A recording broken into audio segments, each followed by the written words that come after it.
I'm Reyne, and you're watching The Art of Picking on Antiques.com.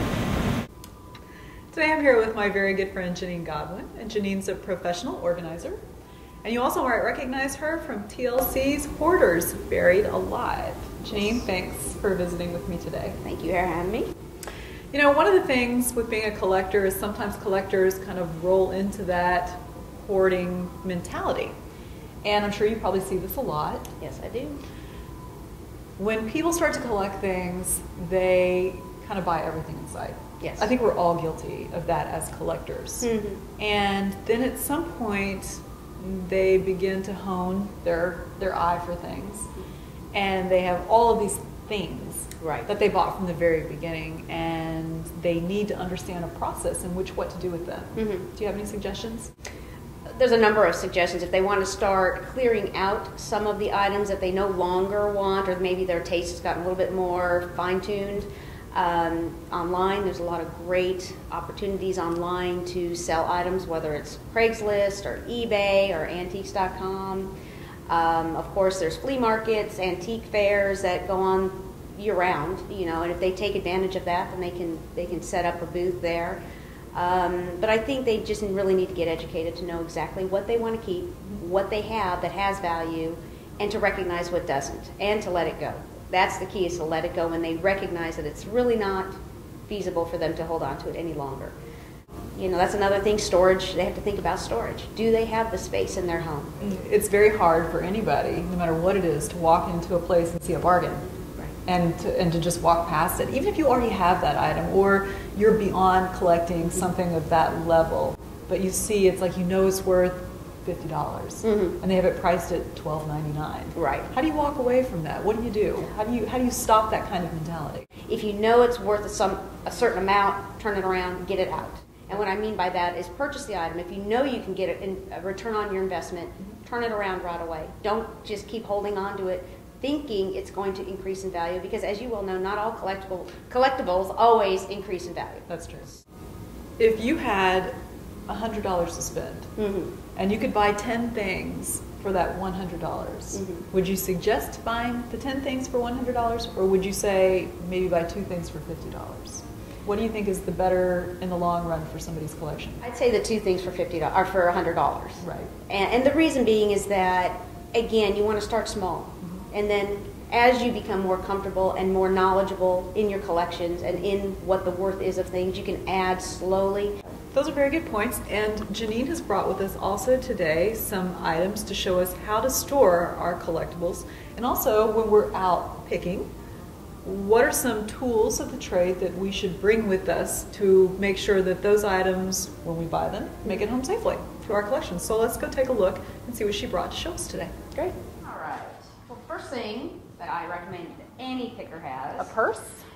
Almost. It's a tote. It's a folding tote. Oh. That's really nice because you can fold this up and go. It can fit in a larger tote if you might have one of those, or it will fold up and go underneath your car seat. Oh, that's smart. Yeah, and so you always have one on hand. And the other thing is very lightweight. This is an aluminum frame. Oh. And a real nice, you can feel that, it's a real nice, cushy, very comfortable handle. Yeah. So this is important. Inside you can also have a little zip pouch if you want to put your money, or if you want to put some smaller items. Well, let's see what's next. Well, here, again, this is what we're doing, is thinking lightweight. Okay? You can get a box of like 100 of these if you want. These weigh next to nothing. They are nice bubble wrap. Oh, really? So if you go to Office Depot, if you go to maybe a U-Haul or anything and you look for moving supplies, look for the items that are very lightweight for glass. You can buy the small little trinkets if you're collecting figurines, wrap them up, they're very lightweight, and you can just easily put them inside your tote. Or if you want to go with a larger item, I always recommend a wagon. Love my little red wagon. And that's when you go with something a little bit bigger, again, very lightweight, is a roll of bubble wrap.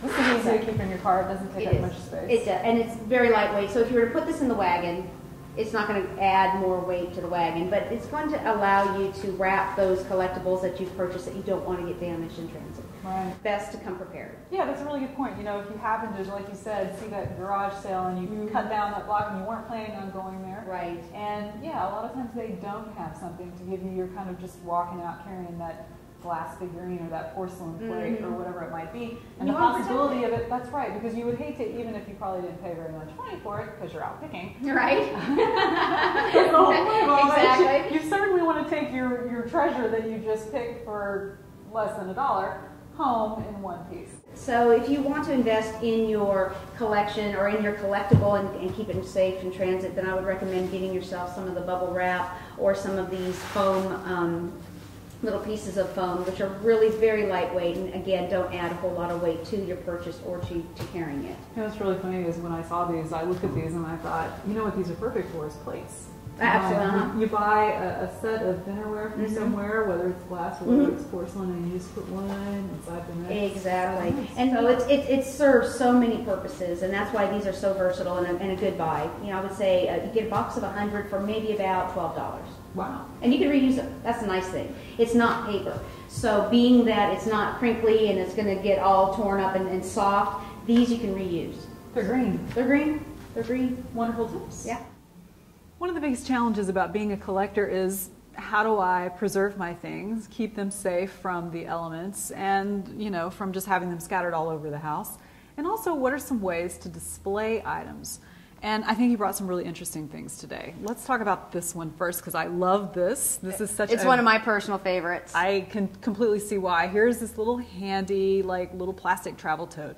And you open it up and it has all these little compartments inside. And it's on both sides. Yes. So you can hold 50 little somethings, whether it be, you know, like the items that are in here, Matchbox cars, which I played with as a kid, might I say, and probably would still play with today. But you could put like rings in here, earrings. I mean, really the sky's the limit. Whatever's Yeah. small, whatever's collectible, whatever you want to protect, you can put in this item, for example. Even though this is marketed as a toy car Is it storage really? case, yes it is. You know, I want people to start thinking outside the box. Right. You know, especially when storing collectibles, things that have value.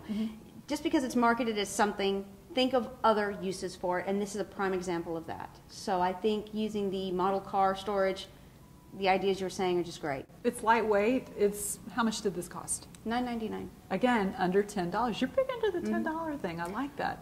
Well, under $10, and the other thing is too is that a lot of times collectors feel that because they paid such a small amount for something that they don't want to pay more for the storage. You know, that's a very, very good point. I see that a lot.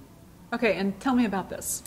This here is a shadow box, which I personally like because I feel that if you have a collection, you should display your collection. Absolutely. And use it as a decoration. So what we have here, for example, are some butterflies, which a lot of times butterfly collectors will put things in drawers, but how can you really enjoy the beauty of the butterflies if they're in drawers? Exactly. This could work very well with pieces of jewelry, vintage jewelry that maybe you want to showcase that you don't want hidden away, but you want to show it off. It'll look great on a wall. Shadow boxes come in many sizes too. Oh, gosh, yes. You could have autographs in there, any kind of like smaller memorabilia, fountain pens, even if you wanted to Oh, that would be display stunning. something. Yes, That would I be mean stunning. something like that. So not only have you taken a collectible, but now you've made it a decorative item on top of it. So you're really taking something and using it to its maximum benefit. If you have a question about collecting, you can write to me at Reyne, which is REYNE, @antiques.com. Thanks so much for tuning in, and we look forward to seeing you next time.